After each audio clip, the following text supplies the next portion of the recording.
They say humans are weak, fragile, soft creatures who break easily and cry when hurt.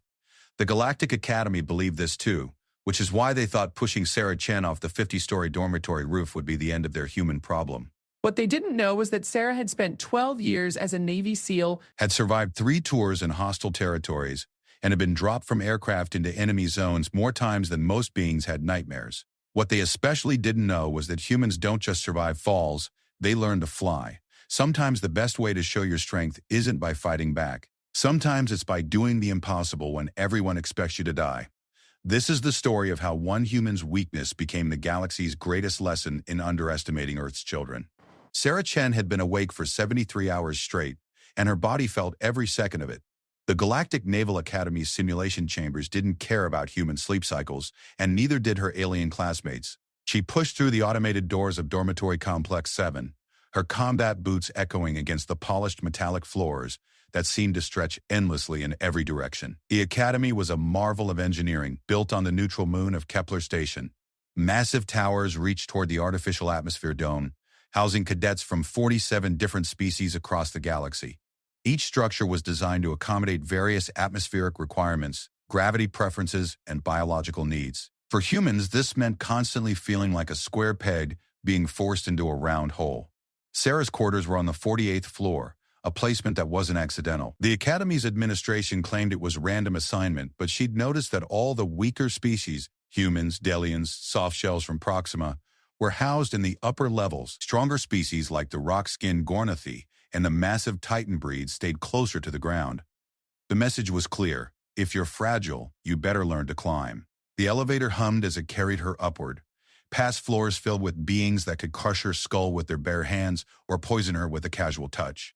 Sarah watched the floor numbers tick by and thought about her father's words when she'd left Earth 6 months ago. Show them what humans are made of, kiddo. But don't get yourself killed proving a point. Easy for him to say. Admiral Chen had never been the only human in a class of 70 cadets, never had to prove that his species belonged among the stars. He'd earned his rank when humanity was still considered a curiosity, not a potential threat to established galactic order. The elevator shuddered to a stop at floor 48.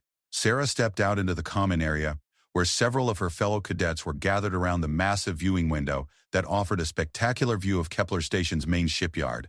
She could see the skeleton of a new dreadnought being assembled, its hull gleaming under the construction lights. "Look what crawled out of the simulation chambers," came a voice behind her.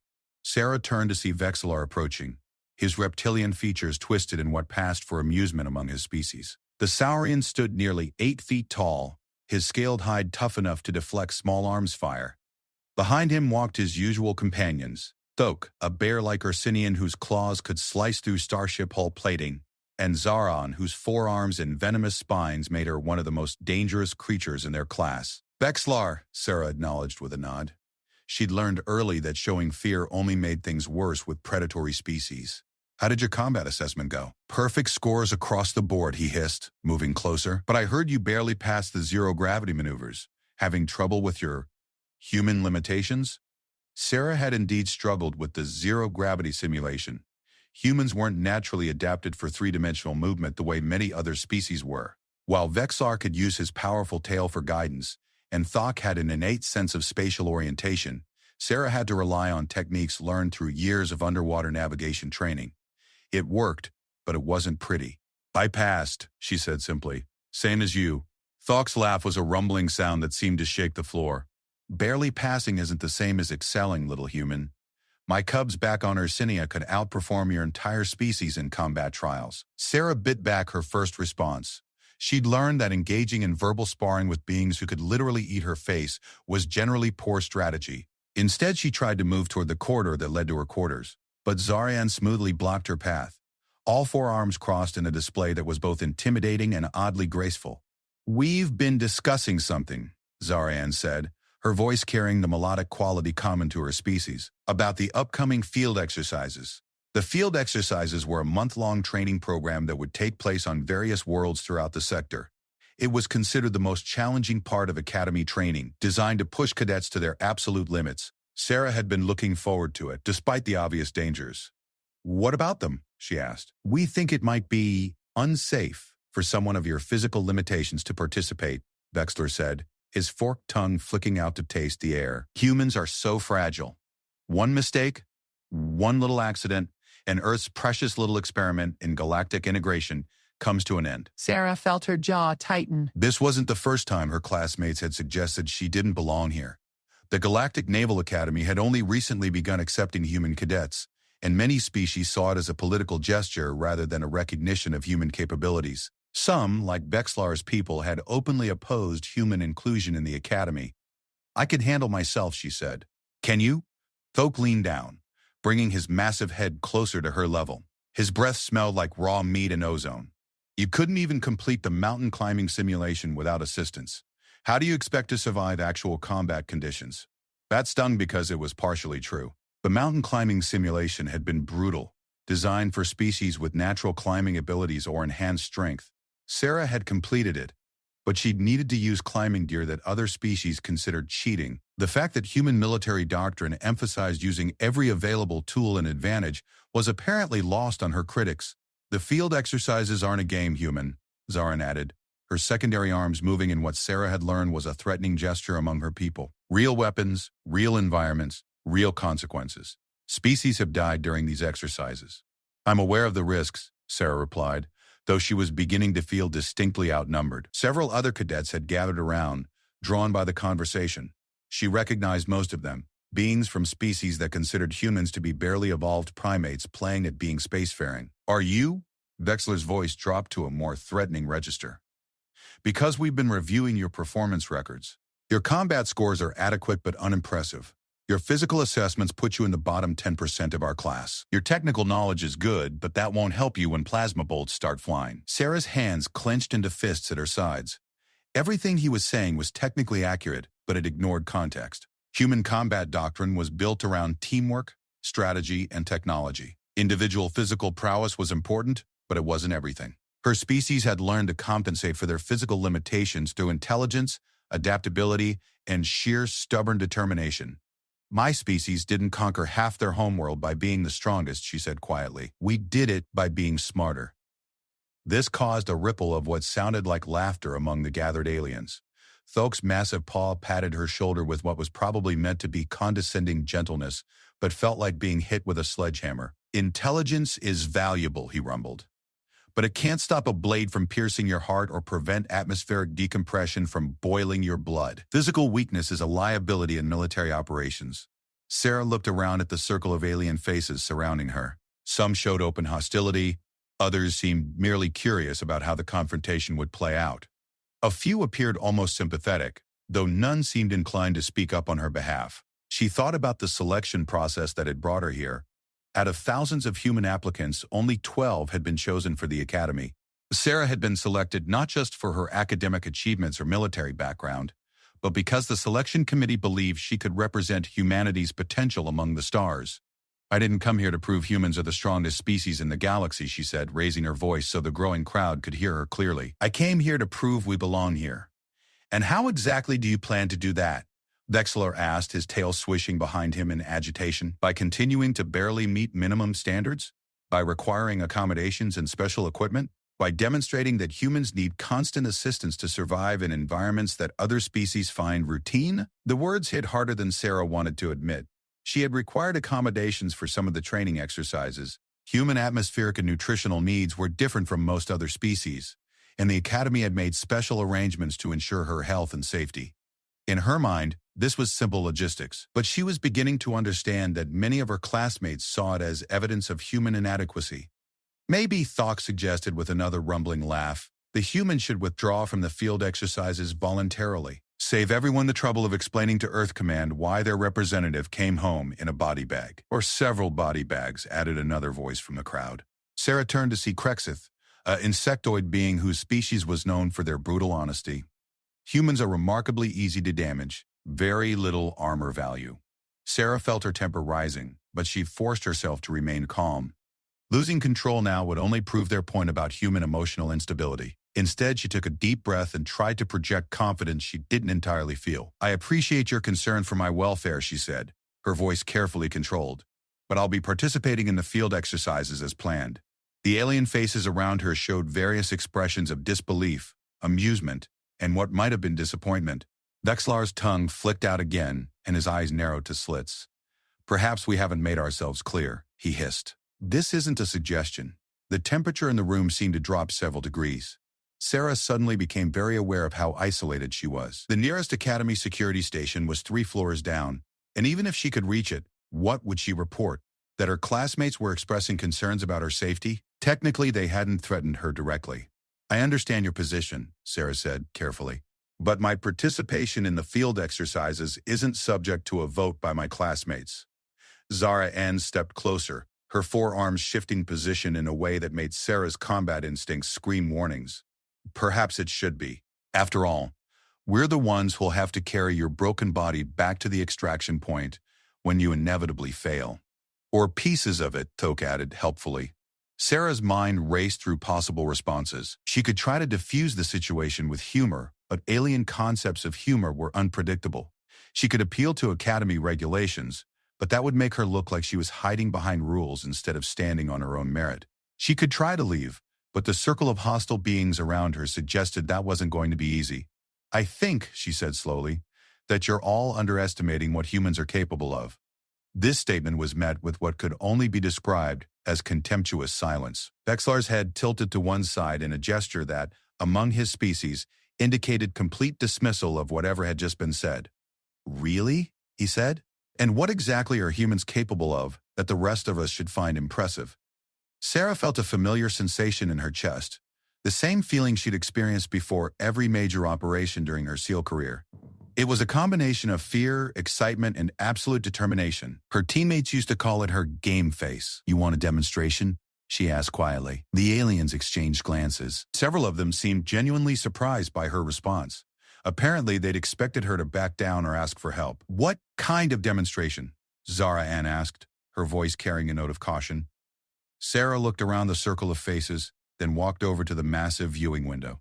The dormitory's common area was designed to showcase the Academy's impressive engineering, with floor-to-ceiling transparent aluminum providing an unobstructed view of Kepler Station's shipyards and the space beyond. You think humans are weak, she said, placing her palm against the cool surface of the window. You think we're fragile and require constant protection? You think we don't belong here? She turned back to face them, her mind already calculating distances, angles, and possibilities. Part of her couldn't believe what she was about to suggest, but another part, the part that had carried her through 3 combat tours and dozens of impossible missions, was already committed to the course of action. I'll prove you wrong, she said, but it's going to require some trust on your part. Vexlar's laugh was a harsh, hissing sound. Trust? What possible reason would we have to trust a human?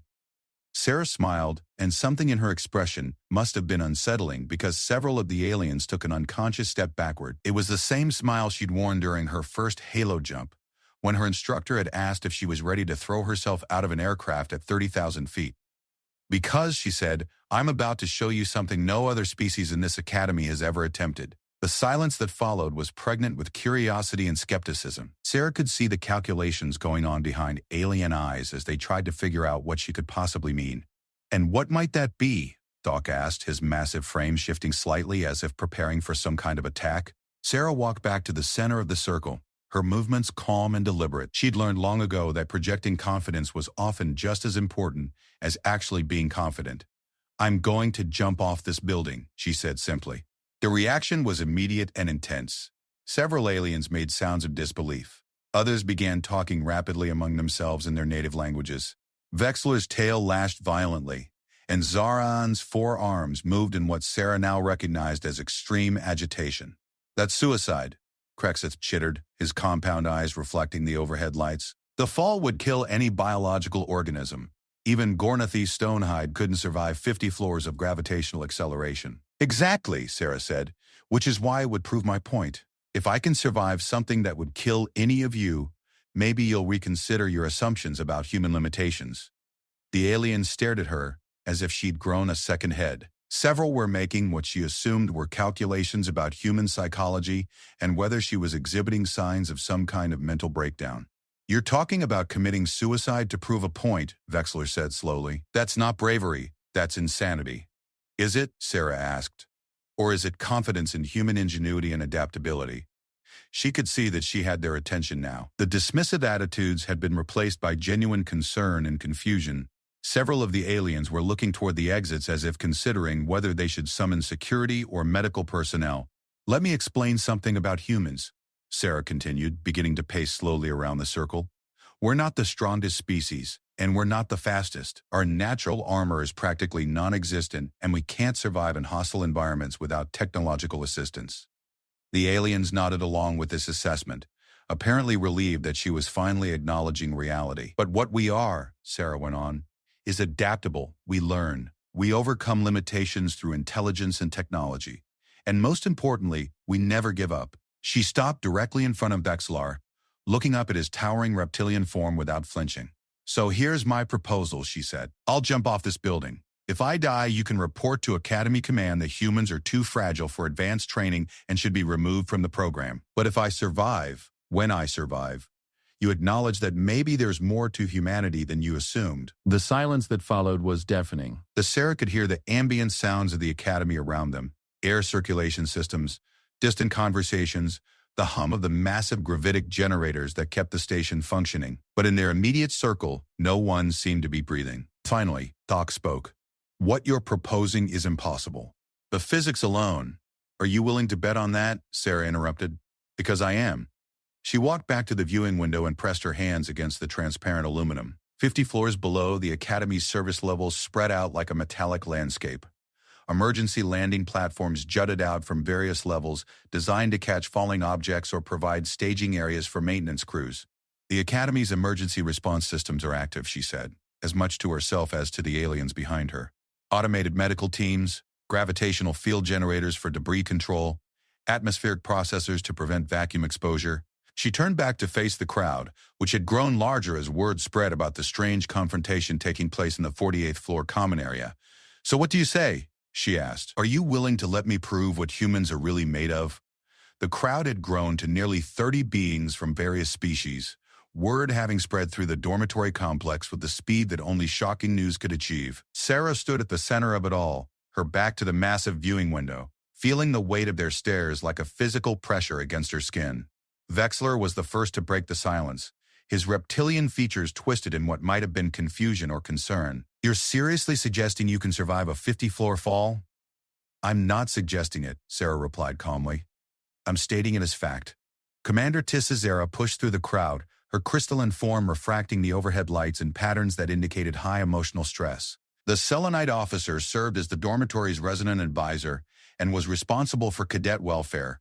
Her species communicated partially through light patterns, and right now she was practically blazing with alarm. Cadet Chen, she said, her voice carrying harmonic overtones that made it sound like multiple people speaking at once. I've been informed that you're discussing some kind of dangerous demonstration. Please step away from the window. Sarah turned to face the officer but didn't move away from the transparent aluminum barrier that separated them from the void outside. Commander Thisasara, I'm having a discussion with my classmates about human capabilities. Nothing dangerous about that. The selenite's crystalline structure pulsed with deeper reds and oranges, indicating increased agitation. Multiple witnesses report that you've threatened to jump from this window. That constitutes a clear danger to Academy property and personnel. I haven't threatened anything, Sarah said carefully. I've made an offer to demonstrate something. There's a significant difference. Commander Thisara's light patterns shifted to include rapid blue flashes, which Sarah had learned indicated the selenite equivalent of deep thought. The species was known for their logical approach to problem solving, and she was clearly trying to process the situation according to Academy protocols. Explain this demonstration, the commander ordered. Sarah took a deep breath. She'd been hoping to avoid official attention until after her point was made, but apparently news traveled fast in the closed environment of the Academy. Now she'd have to explain her plan to someone who had the authority to stop her before she could prove anything. My classmates believe humans are too fragile for advanced military training, Sarah began. They've suggested that I should withdraw from the upcoming field exercises because my species lacks the physical capabilities necessary for survival in hostile environments. Commander Tissera's lights shifted to a cooler spectrum, indicating what Sarah hoped was receptive attention rather than dismissal. I propose to demonstrate that human survival capabilities extend beyond simple physical resilience, Sarah continued, by surviving something that would be fatal to any other species represented in this academy. You propose to commit suicide, Vexlar interjected, his tail lashing impatiently. That's not a demonstration, it's madness. Sarah turned to face him directly. Is it suicide if I know I'll survive? This question sent another ripple of murmured conversation through the crowd. Several aliens were making gestures that Sarah recognized as species-specific expressions of disbelief or confusion. Commander Sarah moved closer, her crystalline form clicking softly against the floor with each step. Cadet Chen, please explain how you believe you could survive a fall from this height. Sarah had been hoping this question wouldn't come up until after she'd already jumped, but there was no avoiding it now. She walked to a nearby wall panel and activated the dormitory's information display system. With a few quick gestures, she brought up a schematic of the Academy's emergency response protocols. The Academy's safety systems include automated gravitational field generators designed to prevent catastrophic impacts, she began, highlighting relevant sections of the display. These systems are designed to catch falling debris, stabilize atmospheric breaches, and provide emergency deceleration for maintenance personnel working on the exterior of the structure. Commander Sarah's light patterns shifted to what Sarah hoped was interest rather than alarm. Those systems are designed for objects with specific mass and velocity parameters. They're not intended to catch falling beings. But they could, Sarah said. The gravitational field generators have more than enough capacity to decelerate a human-sized object falling at terminal velocity. The only question is whether the automated systems would recognize a falling person as something that requires intervention. She brought up another section of the schematic, showing the sensor arrays that monitored the space around the Academy structures. According to these specifications, the emergency systems are programmed to respond to any falling object larger than half a cubic meter that poses a potential threat to Academy infrastructure or personnel. A falling human being would definitely meet those criteria. Thok's rumbling laugh filled the common area. You're gambling your life on automated systems recognizing you as debris worth catching? No, Sarah replied, turning back to face the crowd. I'm demonstrating confidence in human engineering and emergency response protocols, something my species has been perfecting for centuries. She walked back to the information display and brought up historical records from Earth's space program. Images of early astronauts, space stations, and emergency procedures filled the screen. Humans have been surviving in hostile environments for generations, she said. We've developed protocols for every conceivable emergency situation because we had to. We're not naturally adapted for space travel, so we had to become very good at not dying when things go wrong. Commander Sarah moved to examine the display more closely, her crystalline form refracting the images in fascinating patterns. These are impressive achievements, but they don't change the fundamental physics of gravitational acceleration. They don't need to, Sarah said. Physics is physics, but human ingenuity finds ways to work within physical laws rather than against them. He highlighted another section of the Academy's emergency protocols, showing the detailed sensor specifications and response parameters. Every system in this academy was designed by multiple species working together, including humans. The emergency response protocols include human survival requirements and human emergency procedures. When those systems detect a falling human, they'll respond according to programming that includes human input. Zeran stepped forward, her forearms moving in what Sarah now recognized as a gesture of skeptical attention. You're betting that alien-designed systems will save you because humans helped write the software. I'm betting that properly designed emergency systems work as intended, Sarah corrected, regardless of who designed them. She closed the information display and turned back to the viewing window. The Academy's service levels stretched out below them, a complex network of platforms, walkways, and maintenance structures that supported the massive orbital facility. But there's more to it than just trusting automated systems, she continued. Part of demonstrating human capabilities means using human training and experience. Sarah began removing her Academy uniform jacket, revealing the form-fitting undergarment that all cadets wore beneath their regular clothing. The material was designed to provide basic environmental protection and emergency life support. What are you doing? Commander Sarah asked, her light patterns shifting to rapid reds and oranges again. Preparing, Sarah said simply. She activated her personal communicator and began recording a message. This is Cadet Sarah Chen, service number 47291, Delta. I am about to attempt a demonstration of human survival capabilities. If this recording is being reviewed, it means I am either successful or dead. In either case, I want it known that this action was voluntary and calculated. The crowd of aliens exchanged glances that ranged from fascination to horror. Several were backing toward the exits, apparently unwilling to witness whatever was about to happen. Sarah finished recording and sealed her communicator into one of her jacket pockets. Then she began examining the viewing window's emergency access panels. Like all Academy infrastructure, the dormitory windows included manual overrides for emergency situations.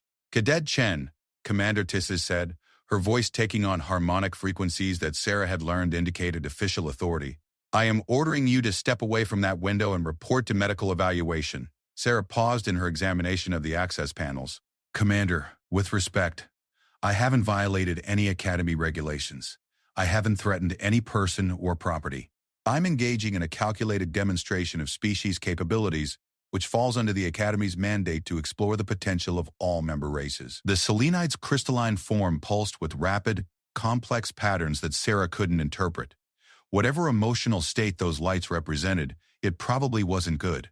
You're talking about jumping out of a window 50 floors above the Academy's service level, Commander Tisserera said.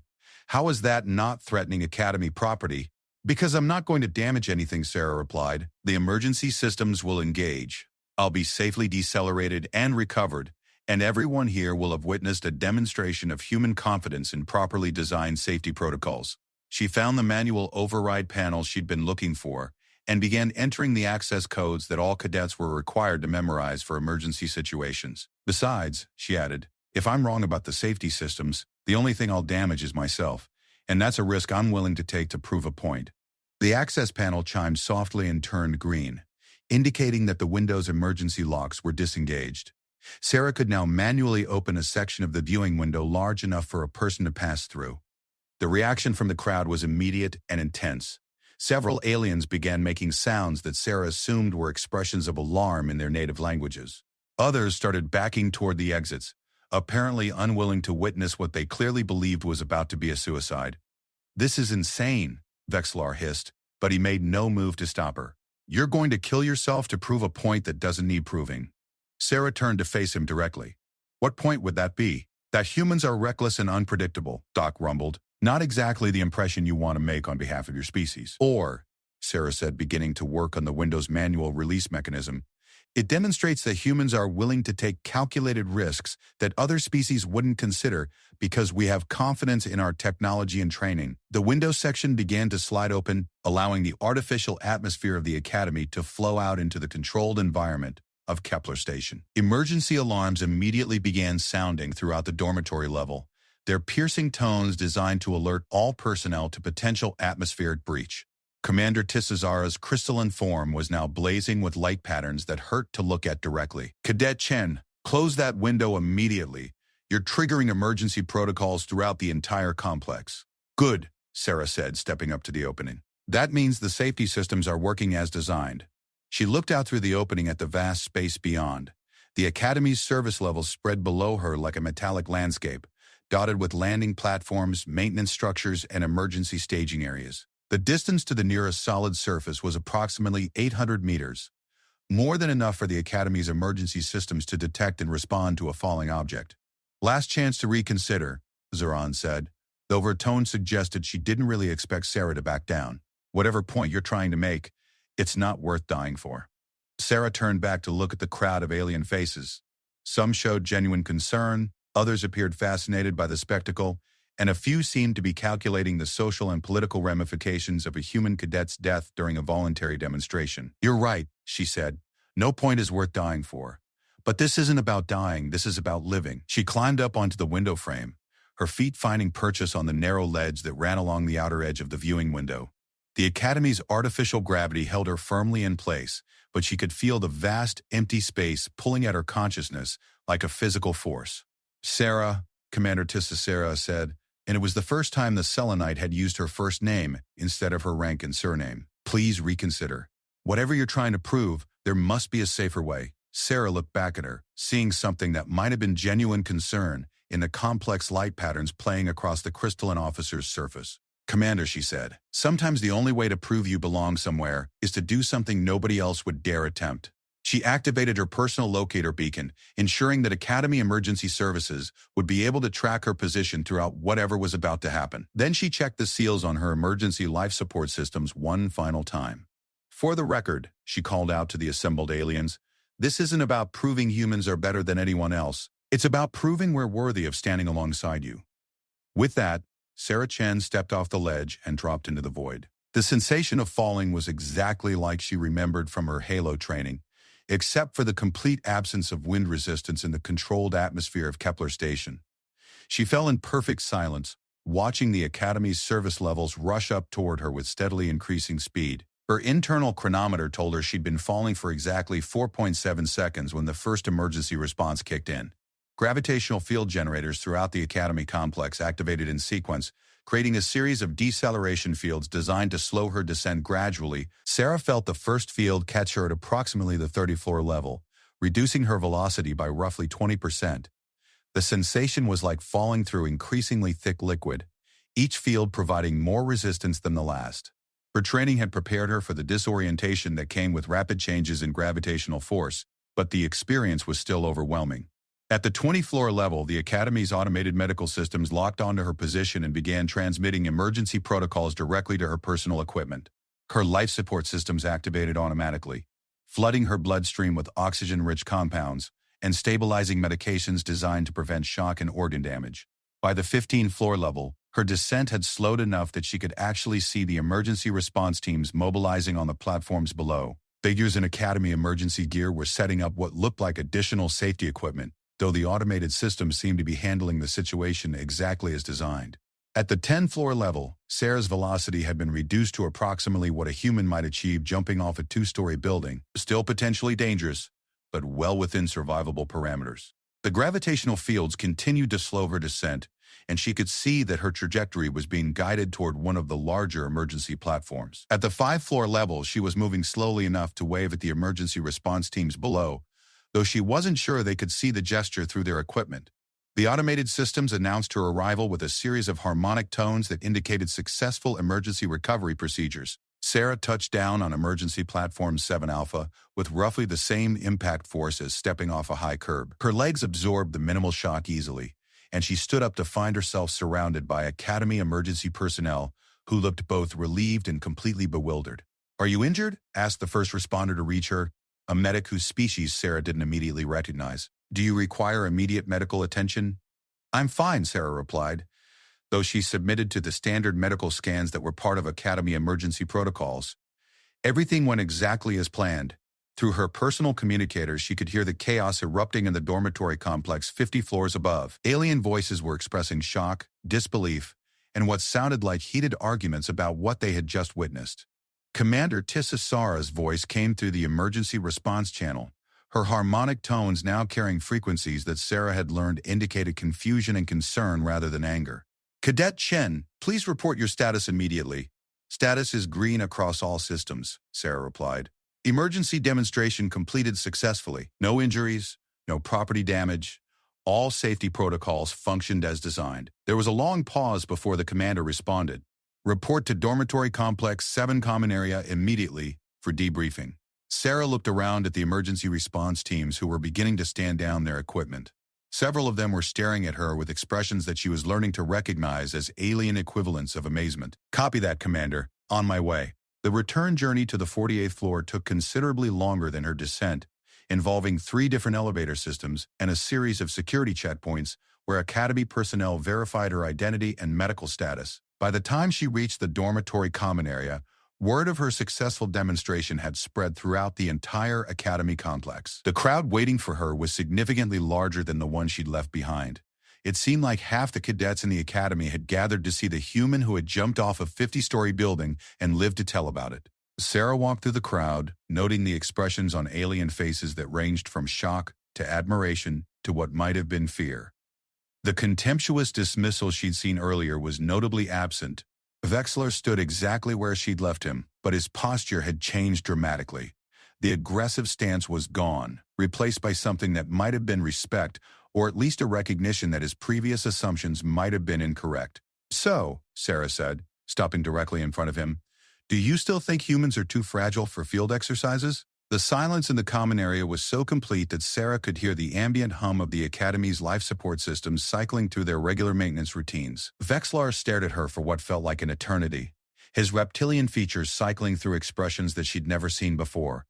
Finally, his forked tongue flicked out to taste the air around her, as if he needed to confirm through chemical analysis that she was real and unharmed. "That was," he began, then stopped, apparently unable to find words in standard galactic to express what he was thinking. "Impossible," Doc finished, his massive frame shifting as he leaned forward to examine Sarah more closely. No biological organism should have survived that fall, regardless of emergency systems. Sarah wiped a small amount of sweat from her forehead, the only visible sign of what she'd just experienced. And yet here I am, completely unharmed. Zara-Ann moved closer, her forearms executing complex gestures that Sarah had learned indicated deep thought among her species. The emergency systems performed exactly as you predicted they would. Because they were designed to perform that way, Sarah replied. That's what happens when you build safety protocols that actually work. Commander Thisacera approached through the crowd, her crystalline form now pulsing with steady blue-white patterns that indicated what Sarah hoped was professional composure rather than barely controlled anger. Behind her walked two additional officers that Sarah recognized as Academy administrative personnel. Cadet Chen, the commander said, you are confined to quarters pending a full investigation of this incident. Sarah felt her heart sink. She'd known there would be consequences for her demonstration, but she'd hoped that successfully proving her point would outweigh any procedural violations. May I ask what I'm being investigated for, she said carefully. Unauthorized activation of emergency systems, endangering Academy property, violation of dormitory safety protocols, and Commander Thisacera paused, her light patterns shifting through several rapid color changes. Conduct unbecoming a cadet. The crowd of aliens around them began murmuring among themselves, apparently surprised by the severity of the charges. Sarah noticed that several of her classmates who had seemed impressed by her demonstration now looked uncomfortable, as if they were reconsidering their reactions. Commander, Sarah said, I need to point out that I didn't violate any specific Academy regulation. I used emergency systems exactly as they were designed to be used, and I didn't endanger anyone but myself. One of the administrative officers stepped forward, a being from a species Sarah didn't recognize. The creature stood nearly 7 feet tall, with what appeared to be metallic skin that reflected the overhead lighting in sharp, angular patterns. You opened an atmospheric barrier without authorization, the officer said in a voice that sounded like metal scraping against metal. You triggered emergency response protocols throughout the entire Academy complex. You caused dozens of emergency response personnel to respond to what they believed was a catastrophic accident. Sarah looked around at the alien faces surrounding her, searching for any sign of support. What she saw was a mixture of fascination, concern, and what might have been disappointment. Even among the cadets who had seemed impressed by her survival, she could see doubt creeping in. I understand that my actions caused disruption, she said, but they also demonstrated something important about human capabilities and emergency response effectiveness. The metallic officer's skin rippled in patterns that might have indicated annoyance or dismissal. Your demonstration proved that Academy emergency systems function as designed. This is not news, as these systems are tested regularly by qualified personnel using proper safety protocols. Sarah felt her carefully constructed argument beginning to crumble. From an administrative standpoint, she had indeed violated procedures and caused unnecessary alarm throughout the Academy complex. The fact that her demonstration had been successful didn't change those basic facts. However, Commander Thisacera said, her harmonic voice cutting through the murmur of crowd conversation, there are other considerations that must be taken into account. She activated a portable holographic display that showed data streams from the Academy's emergency response systems. Numbers and technical specifications scrolled past in multiple languages and mathematical notations that Sarah could only partially understand.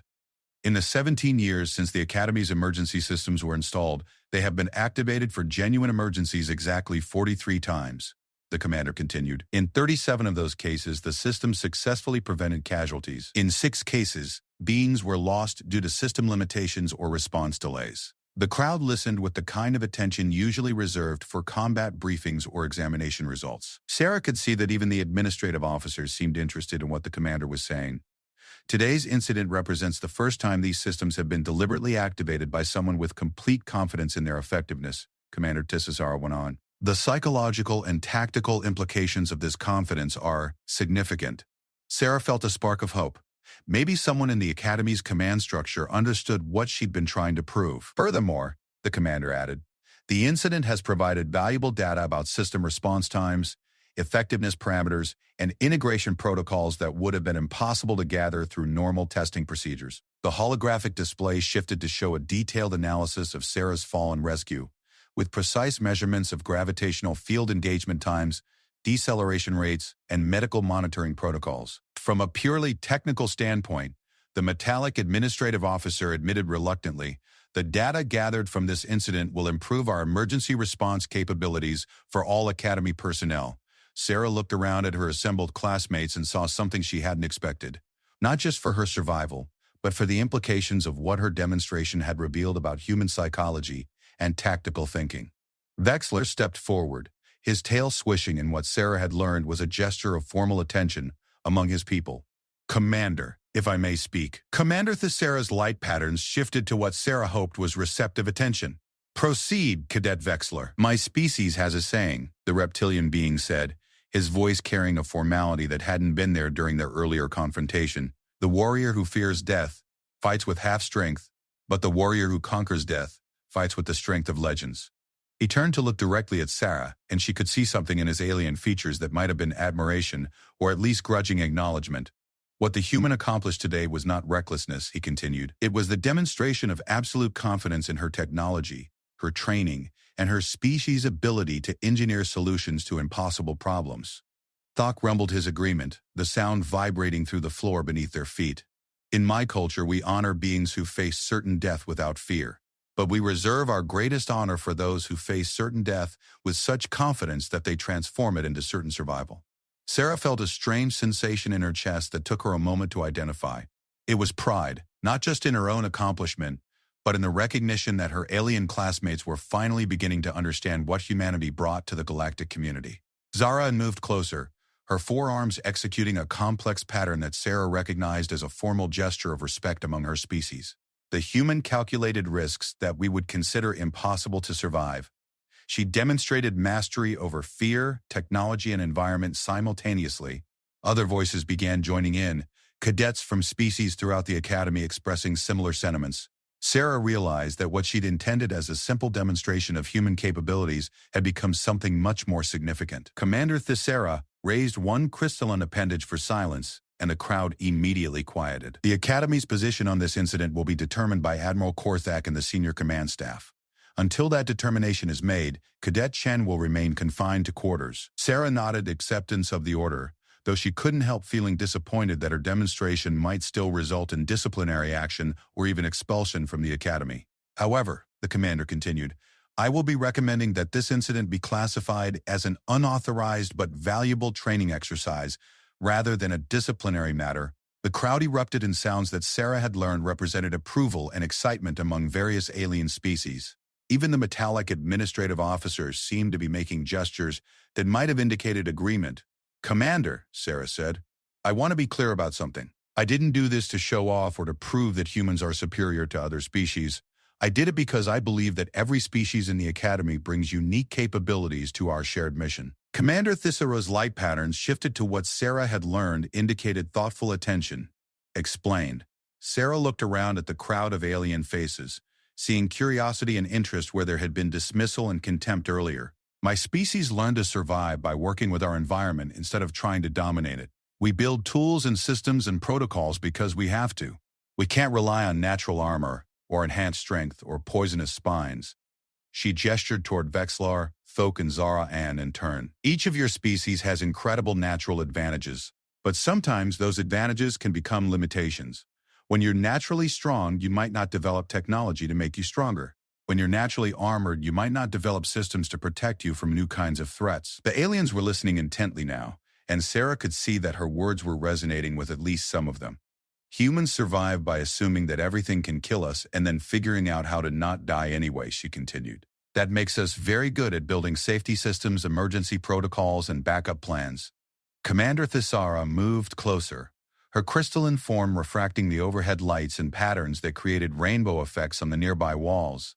"You're suggesting that human weakness is actually a form of strength?" "I'm suggesting that different species have different survival strategies," Sarah replied, "and that all of those strategies have value in military operations. My species brings adaptability, technological integration, and what you might call contingency thinking to the Academy." She paused, looking directly at Wexler. "Your species brings physical power, sensory capabilities, and tactical aggression. Thok's people bring incredible durability and spatial awareness. Zara Ann's species brings speed, precision, and chemical warfare capabilities." The aliens began exchanging glances, and Sarah could see that they were starting to understand her point.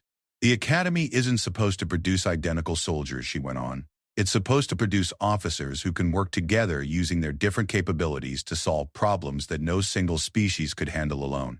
A new voice spoke from the back of the crowd belonging to a cadet Sarah hadn't noticed before. The being appeared to be from one of the insectoid species, with multiple eyes and articulated appendages that allowed for complex gestural communication. The human raises an interesting point, the newcomer said in a voice that sounded like multiple frequencies playing simultaneously. In our recent tactical simulations, mixed species teams consistently outperform single-species units. Commander Tessara activated her holographic display again, bringing up Academy training records. That observation is supported by performance data across multiple training scenarios. The display showed comparative scores for various team compositions, and the pattern was clear. Diverse teams perform significantly better than homogeneous ones in complex problem-solving scenarios, which raises questions about our current training methodologies, the metallic administrative officer added, his reflective skin rippling in patterns that might have indicated concern or contemplation. Sarah felt another spark of hope. Maybe her demonstration had accomplished more than just proving her personal capabilities. Maybe it had started a conversation about how the Academy approached interspecies cooperation and training. What exactly are you suggesting, Commander Tessara asked. Sarah took a deep breath, realizing that she was about to either make her situation much better or much worse. I'm suggesting that instead of trying to prove that humans can meet the same standards as other species, we should be exploring how different species can complement each other's capabilities. She gestured toward the holographic display showing the mixed team performance data. The field exercises coming up next month could be an opportunity to test this approach on a larger scale. Vexler's tail swished in what Sarah now recognized as intense interest. You're proposing that the field exercises be restructured around interspecies cooperation rather than individual species performance?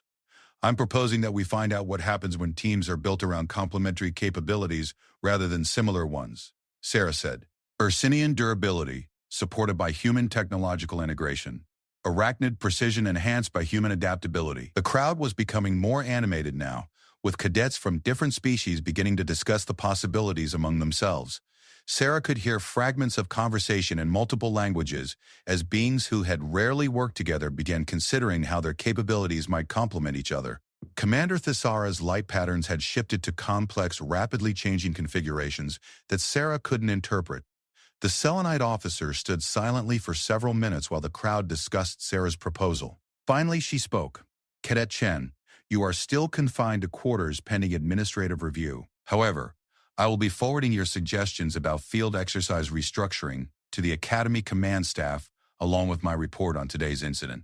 Sarah felt a mixture of relief and excitement. Being confined to quarters was a minor consequence compared to what she'd feared, and the possibility that her ideas might influence Academy training was more than she'd dared hope for. Thank you, Commander. I understand that my methods were unconventional, but I hope the results prove valuable.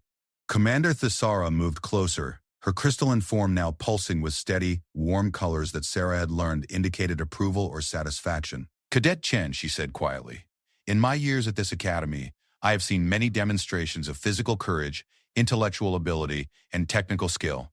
Today was the first time I have seen a demonstration of absolute confidence in the value of one's own species, while simultaneously acknowledging the value of all others. Sarah felt a warmth in her chest that had nothing to do with her recent adrenaline rush. Thank you, Commander. That means more than you know. As the crowd began to disperse, Sarah noticed that many of her classmates were approaching her individually to express their thoughts about her demonstration and her suggestions. The hostility and dismissal from earlier had been replaced by curiosity and what might have been genuine respect. Vexlar was the last to approach, moving with the careful, deliberate gait that his species used when showing formal respect to a worthy opponent or ally. Human, he said, and his tone carried none of the earlier contempt. I have underestimated your species, and I have underestimated you personally. Sarah extended her hand in the human gesture of reconciliation, curious to see how he would respond.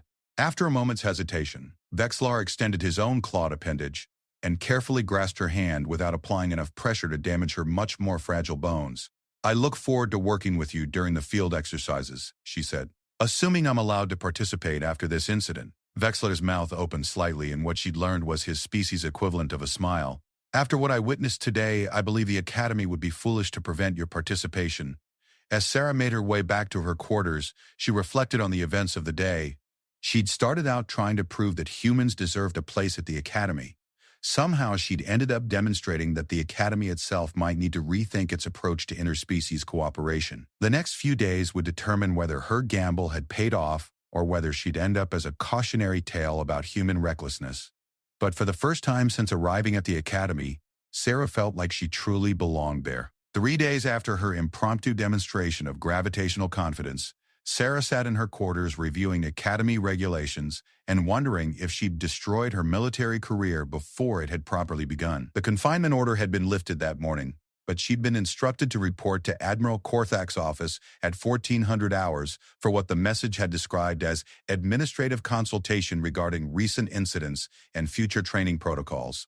Sarah had spent those 3 days in isolation, though isolation at the academy was relative. Her personal communicator had been flooded with messages from fellow cadets, academy staff, and even representatives from various species governments who had apparently heard about the incident through official channels. The consensus seemed to be split between those who viewed her actions as brilliant tactical thinking and those who considered her demonstration a dangerous example of human unpredictability. What surprised her most was a message from her father, Admiral Chen, who had somehow received word about the incident despite the supposed security restrictions around academy training operations. His message had been brief but supportive. Your mother would have been proud. Try not to give me a heart attack before graduation. Sarah finished reviewing the relevant regulations and prepared to face whatever consequences Admiral Korthak had decided were appropriate. The academy's disciplinary processes were notoriously thorough and could result in anything from additional training requirements to complete expulsion from the program. At precisely 1400 hours, she presented herself at the Admiral's office complex, located in the Academy's central command tower. The structure was an impressive piece of engineering, designed to accommodate the environmental and cultural needs of the Academy's diverse leadership staff. Admiral Korthak himself was a member of the Valdorian species, beings known for their analytical minds and their ability to process multiple parallel thought streams simultaneously. The Admiral's assistant, a humanoid being with features that seemed to shift subtly in the changing light, directed Sarah to a conference room rather than the Admiral's private office. This could mean either that her case was being treated as a formal proceeding or that additional personnel would be involved in the discussion. When the doors opened, Sarah found herself facing not just Admiral Korthak, but also Commander Tisa Sarah, the metallic administrative officer from the dormitory incident, and 2 beings she didn't recognize, but whose uniforms indicated senior Academy staff positions. Admiral Korthak gestured for her to take a seat at the conference table. The Valdorian's features were difficult to read by human standards, but his posture suggested formal attention rather than hostility. Cadet Chen, he began, his voice carrying the harmonic undertones that made Valdorian speech sound like multiple people speaking in perfect synchronization. Your recent actions have created what might diplomatically be called significant administrative challenges for the Academy. Sarah kept her expression neutral and her posture formally correct. Yes, sir. I understand that my demonstration caused disruption to normal Academy operations. One of the unknown officers leaned forward, revealing features that marked her as a member of the ethereal species, beings known for their ability to process energy fields directly through specialized sensory organs. Disruption is an understatement, the ethereal said, her voice carrying frequencies that made the air itself seem to vibrate. Your actions triggered emergency protocols in 17 different Academy facilities. Emergency response teams from 6 species responded to what they believed was a catastrophic accident. 3 diplomatic representatives demanded explanations for why a human cadet was apparently attempting suicide on Academy grounds. Sarah winced internally. She'd known her demonstration would have consequences, but she hadn't considered the broader diplomatic implications of her actions.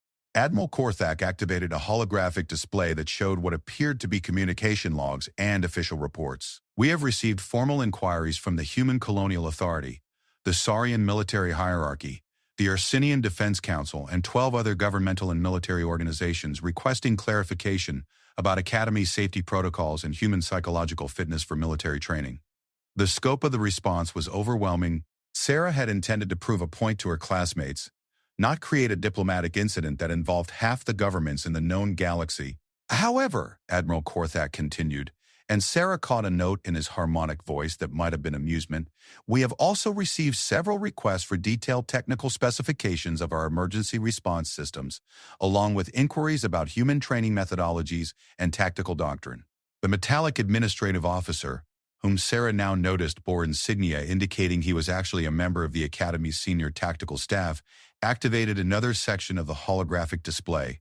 Analysis of communication patterns suggests that your demonstration has generated more interest in Academy training programs than our official recruitment efforts have achieved in the past 3 years, he said, his reflective skin rippling in patterns that might have indicated approval. Sir, are you saying that my actions had positive consequences? Commander Tysera's crystalline form pulsed with warm, steady colors as she answered. Your actions demonstrated several things simultaneously. First, that human confidence in Academy safety systems exceeds that of most other species by a significant margin. Second, that human tactical thinking includes psychological factors that other species often overlook. Third, that the Academy's emergency response protocols are more effective than previously demonstrated. The ethereal officer gestured toward another section of the display, showing what appeared to be performance analyses and efficiency ratings. More importantly, your suggestions about restructuring the field exercises to focus on interspecies cooperation have been evaluated by the Academy's Tactical Assessment Board. Sarah's heart began beating faster. She'd almost forgotten about her impromptu suggestions during the chaos following her demonstration. Admiral Korthak leaned forward, his Valdorian features shifting in what might have been the equivalent of a smile. The assessment board concluded that traditional field exercise structure has indeed been limiting our ability to evaluate and develop interspecies tactical capabilities. He activated a new section of the holographic display showing complex organizational charts and training scenarios that Sarah had never seen before.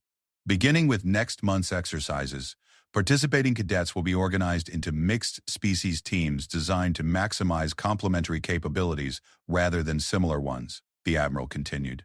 Your demonstration and subsequent suggestions have been instrumental in developing this new approach. Sarah stared at the display, hardly able to believe what she was hearing.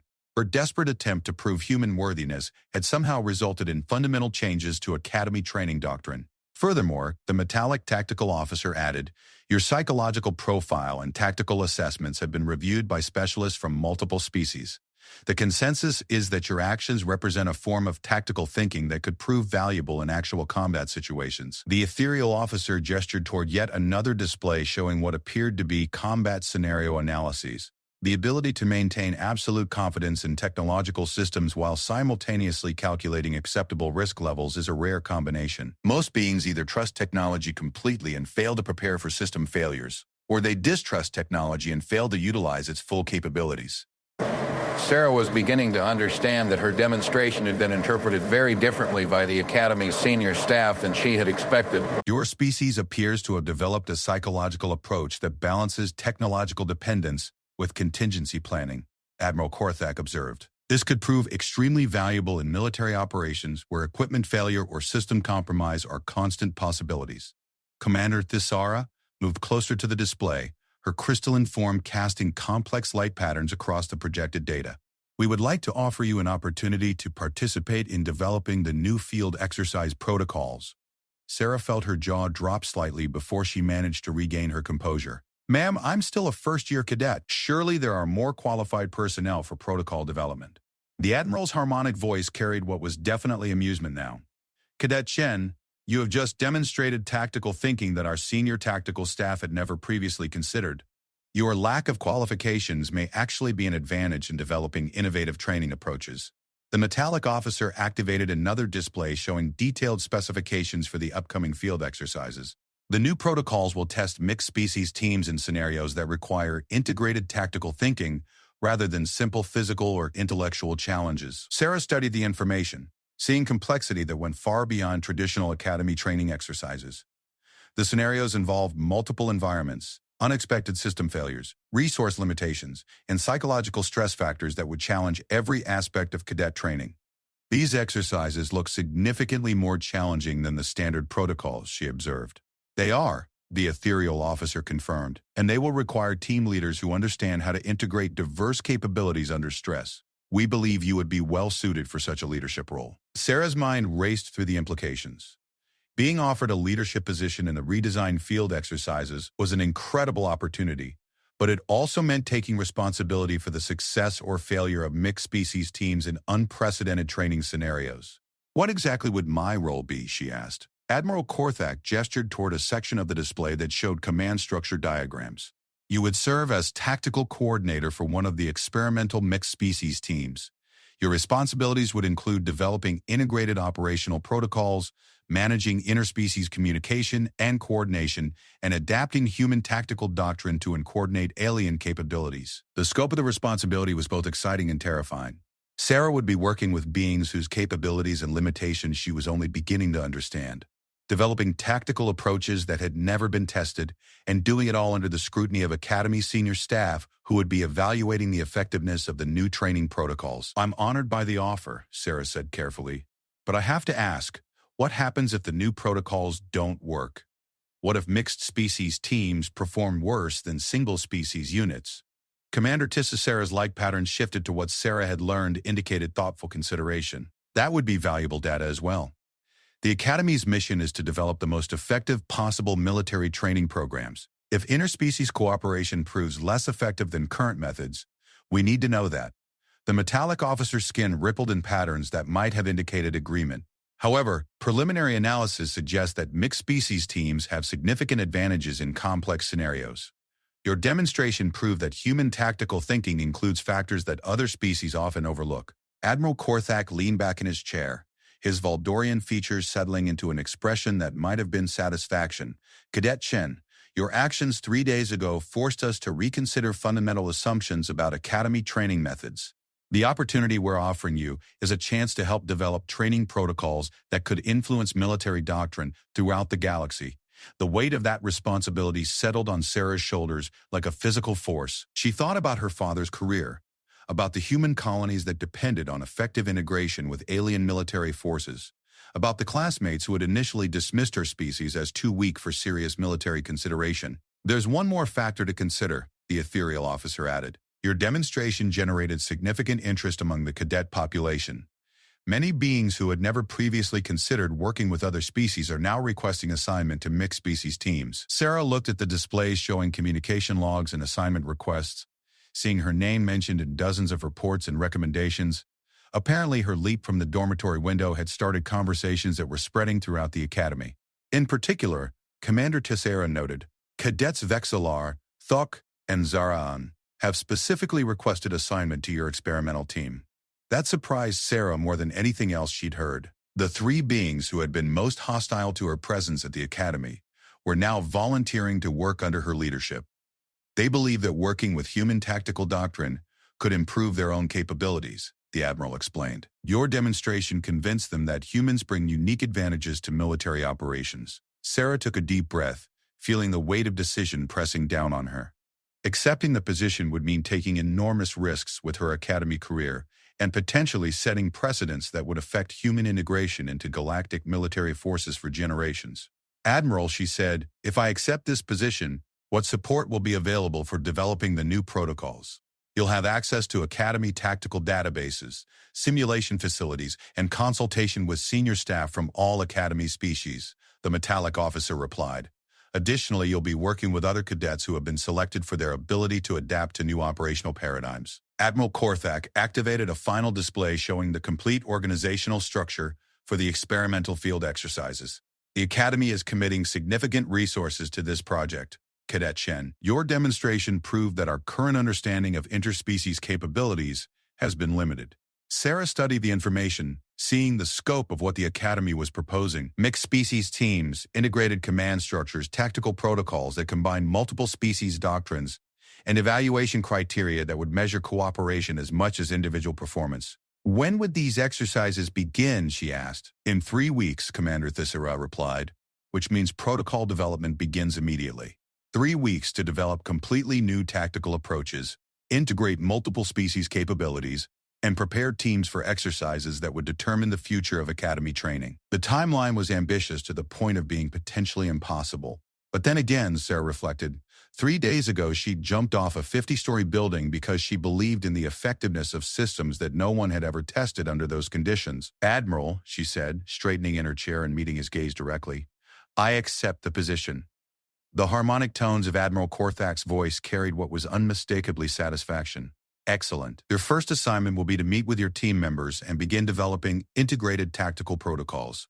Commander Tessarasar will provide you with the necessary technical resources and facility access. As Sarah stood to leave, the ethereal officer made one final comment that stopped her at the door. Cadet Chen, your species has a saying about showing someone what you're made of. I believe we're all about to find out what humans are really made of. Sarah smiled, feeling the familiar mixture of excitement and determination that had carried her through SEAL training and 3 combat deployments. Yes, ma'am, I believe you are. The field exercise staging area on Kepler Station's surface was unlike anything Sarah had ever experienced. The Academy had constructed a massive training complex that could simulate dozens of different planetary environments simultaneously, from the crushing gravity and toxic atmosphere of Gornathi homeworlds to the zero-gravity asteroid fields that ethereal species called home. What made it truly impressive was how seamlessly the different environmental zones transitioned into each other, creating tactical scenarios that would challenge every species represented in the Academy. Sarah stood at the edge of the command briefing area, watching her mixed-species team prepare their equipment for what would either validate the Academy's new approach to interspecies cooperation or demonstrate why different species had traditionally trained separately. 3 weeks of intensive protocol development had led to this moment, and she could feel the weight of observation from the Academy's senior staff who had gathered to evaluate the experimental exercise. Her team was a study in controlled chaos. Vexlar was methodically checking his species' traditional combat equipment while simultaneously reviewing the human-designed tactical displays that would coordinate their movements. Thok was testing the integration between his natural sensory capabilities and the technological enhancement systems that Sarah's protocols required. Zaran was practicing with the modified weaponry that would allow her species' precision capabilities to complement rather than override her teammates' approaches. The 4th member of their team was Catherine, a being from the crystalline resonant species whose natural ability to process multiple information streams simultaneously made her invaluable for coordinating complex operations. Sarah had specifically requested her inclusion after realizing that successful interspecies operations would require communication capabilities that exceeded any single species' natural limitations. Final equipment checks complete, Vexlar reported, his voice carrying none of the hostility that had characterized their first meeting. 3 weeks of working together had taught Sarah that Saurian military culture valued competence above all else, and her tactical planning had apparently earned his professional respect. Sensor integration is optimal, Thok rumbled, his massive frame somehow managing to look comfortable despite being covered in technological equipment that his species had never previously used. Human enhancement protocols increase my environmental awareness by approximately 30%. Sarah nodded, checking her own equipment. The Academy had provided her team with experimental gear designed to maximize each species' natural capabilities while enabling seamless coordination between radically different biological and psychological approaches to combat. Catherine, communication status? She asked. The resonant being's crystalline structure pulsed with rapid light patterns as she processed information from multiple sources simultaneously. All team members are fully integrated into the tactical network. Interspecies communication protocols are functioning at 96% efficiency. Sarah activated her personal tactical display, showing a 3-dimensional map of the exercise area. The scenario they were about to face was deliberately complex, requiring her team to navigate through multiple environmental zones while accomplishing objectives that would test every aspect of their integrated training. Admiral Korthak's voice echoed across the staging area through the Academy's communication system. All teams prepare for exercise initiation. You will have 6 hours to complete primary and secondary objectives. Success will be evaluated based on mission accomplishment, team integration, and adaptive tactical thinking. Sarah looked at her teammates, seeing determination on alien features that had become familiar over the past 3 weeks.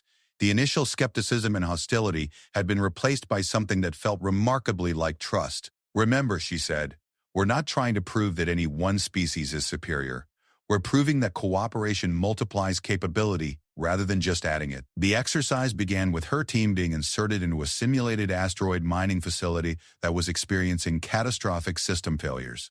Their first objective was to rescue stranded personnel while preventing the facility from exploding and contaminating the surrounding space with radioactive debris. Sarah's tactical protocols immediately proved their value. While traditional single-species teams would have approached the scenario using their natural capabilities, her mixed team was able to divide responsibilities based on optimized efficiency rather than species limitations. Thok's incredible durability and environmental resistance made him ideal for accessing areas with dangerous radiation levels or structural instability, Vexillar's speed and tactical aggression allowed him to neutralize security systems that had malfunctioned and become hostile to rescue operations. Zarahan's precision and multiple appendages enabled her to perform delicate technical operations while maintaining combat readiness.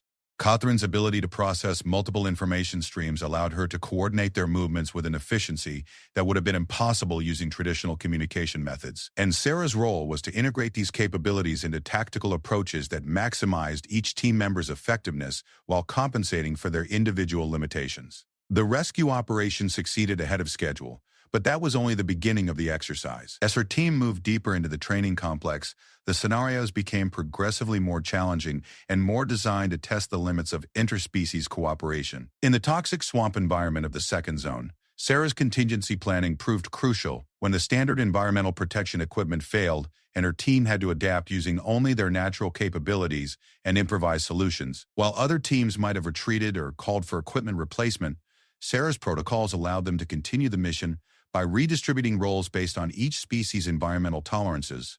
Thok could operate in the toxic environment with minimal protection. Vexillar's enhanced metabolism enabled him to process environmental toxins at an accelerated rate, making him ideal for rapid reconnaissance missions. Zarahan's natural chemical resistance allowed her to handle materials that would have been dangerous to other species. Catherine's sensory capabilities enabled her to monitor environmental conditions and predict hazard zones before they became dangerous. And Sarah's role was to synthesize all of this information into tactical decisions that kept her team moving forward when other approaches would have stalled. By the time they reached the third zone, word had apparently spread among the Academy observation teams that something unprecedented was happening.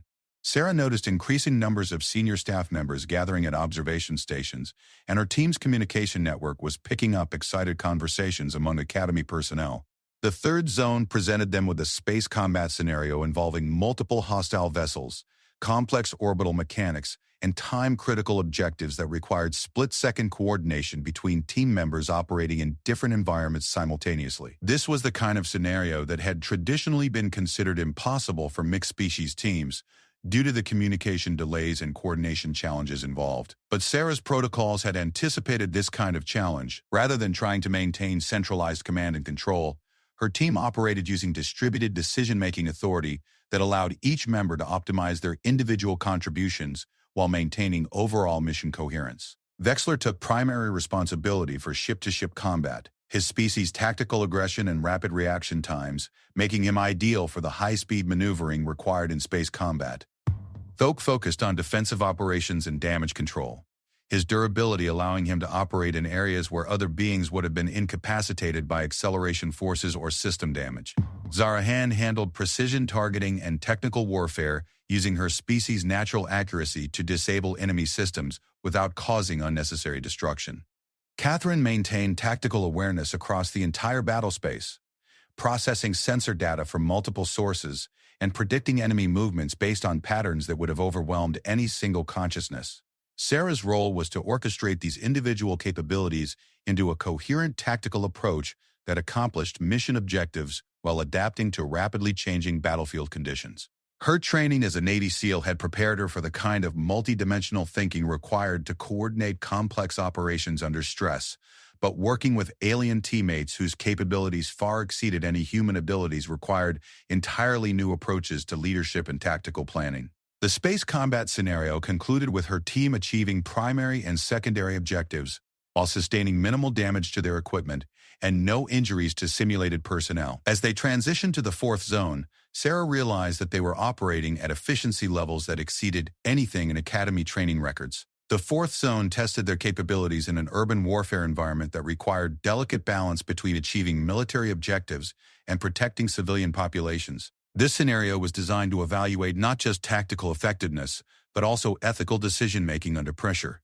The challenge proved to be exactly the kind of situation where interspecies cooperation provided advantages that no single species could match. Each team member brought different ethical frameworks and decision-making processes that, when integrated properly, resulted in tactical solutions that were both effective and morally sound. Vexillar's species valued directness and efficiency, but his work with the team had taught him to consider the broader implications of tactical decisions. Thok's people emphasized protection of the vulnerable, and his insights helped the team develop approaches that maximize civilian safety.